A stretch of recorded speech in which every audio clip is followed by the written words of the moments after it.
Masaya ngayon ang mahigit 100 senior citizen sa Pampanga dahil nakatanggap na kasi sila ng kanilang pensyon mula sa Mabalacat City Social Pension at sa DSWD. May report si Ener Ocampo.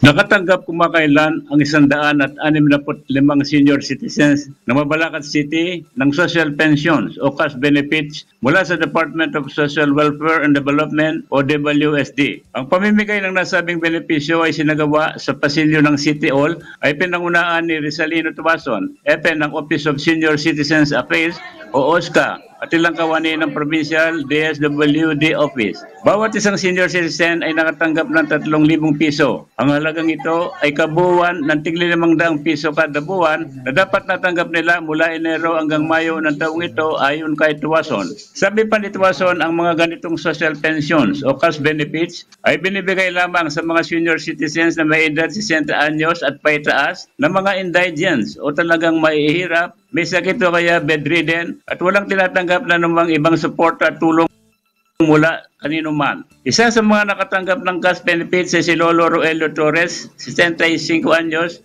at taga-barangay Dao. Kahit siya may sakit at may kapansanan sa pandinig, nagpumilit pa rin na makapunta dito upang makuha perang benepisyo na ipagkakalob sa kanya ng DWSD. Ito ay kanyang gagamitin sa pagbili ng gamot, pagkain at iba pang kanyang pangangailangan. Nakasaad sa Republic Act 9257 ang ibang benepisyo at pribilehiyo ng mga senior citizens. Ang 20% discount na nakukuha nila sa pagbili ng gamot ay malaking tulong sa kanilang mga gastusin, sabi ng ibang senior citizens. Mayroong mahigit na 14,000 senior citizens ang nakatala sa opisina ng OSCA at sila ay nababaagi sa 65 chapters o grupo na nakakalat sa bawat barangay ng lungsod ayon sa OSCA. Mula dito sa Mabalacat City, kasama si Joan David, Ener Ocampo, Eagle News. I am 1 with 25.